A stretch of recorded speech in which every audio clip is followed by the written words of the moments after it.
Hey, I'm Carson Boyd. Don't mind my hair, but I'm Carson Boyd, and today I'm gonna be talking about leadership. I'm gonna be asking some of my family members, kind of that are in or that are considered a leader in their workspace or their craft. Basically, what leadership means to them. I'll be asking them a couple questions, but first I'm gonna start off with what leadership means to me. And basically, leadership means to me the ability to make the ones around you great. I feel like as a leader, you're supposed to hold people to a certain standard. I know me, I play quarterback, and for my team to be successful, I know me as the leader of the team has to hold everyone accountable while also being able to constructively criticize each and every one, while also knowing what to say to certain people, how to come to certain people, how to move with certain people. So it's a lot that comes with being a leader, but it also is real simple. Just got to make sure that you're doing the right thing at all times. I know if I'm out goofing off or doing something that I'm not supposed to be doing, then 9 times out of 10, someone on the team will follow. So I got to make sure I'm holding myself to a specific standard so that the other people can follow and hold themselves to the same standard. I'm here with my grandma, and the first question I'll be asking is, what quality should a team leader have, in your opinion? Qualities of a team leader is someone that could be your friend, and when it comes to being in control, being the boss, they could do that as well and not worry about if you can't deal with their decision. You have to be one that can make the top decisions, lead your crew, and not let losing a friend take control of the decisions. You have to choose to be the leader. Okay. And the second question is, what motivates you to be a leader? What motivates me to be a leader is that I have my daughter, my grandchildren, and my great grandson that's following behind me. And in order for them to know that for you to get farther in life, you have to be able to control your actions, your faith, and control and believe in yourself, and know that the choices that you make are the ones that you're going to back up, and no one can change it. Okay, thank you. I've heard my mom, I heard doing this stuff, but now I heard my mama. She a nurse, and she kind of looked at as the leader in her department. I'm gonna ask her 2 questions. The first question is, what quality should a team leader have? Some of the qualities that a team leader should have is good good communication skills. You have to be confident, so people can follow. They not gonna follow if you're not comfortable in your own skin. So you have to be confident. You gotta have time management skills. You gotta know how to basically do things in a managed time frame. What else? That's good. That's good. That's cool for that one. I'm gonna ask you, what is a leader's best asset?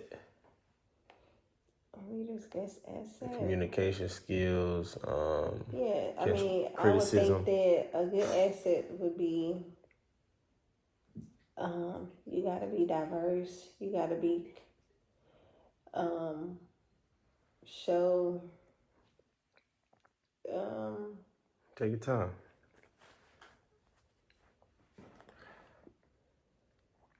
best asset of a leader. I personally think the best asset of a leader, you gotta have communication skills and know how to talk to specific people. Because not all people you can talk to the same way. So if I'm talking to you one way, I may not be able to talk to them another way. They may take it differently than you take it. So that's what I think. You can see what you think. What you think, Ma? They gotta have integrity. Integrity. Meaning what? I mean, that's the foundation in which leadership is built on. So I will always say integrity. I'm always telling you guys to have integrity. You gotta have trust. That's good. Keisha Simpson, y'all, the mother of yours truly. I've heard my dad, and he works in human resources, and he kind of like the boss or the manager, the CEO of his, department that he work in. And I'm asking 2 questions too. First, can you describe a time where you led by example? Describe a time where you led by example. Absolutely. So a time when I led by example is more or less when, I guess, opening Lumiere River City Casino. The hours and the work it take to do that, it is a lot. So I was then the employment manager, and I was asking a lot from my staff from a standpoint of come to work, get here early, stay late, last in, last out. So long story short, sometimes you have leaders who ask you to do some stuff that they wouldn't do. But me in particular, they would see me coming, they would see me staying, they would see me working, they would see me going. And from a standpoint of that really showed them that I was able to do it, and they actually started to kind of follow my lead. So it got so bad to the point where they actually I would have to make them go home. So that's a time when I led by example, because I was asking my staff to do stuff that they didn't think I would do, but eventually I did, and they kind of fell in line, and we was able to open the casino. And that was way back in 2007, my dad. Gotcha. And then the next question is, how do you manage a conflict situation?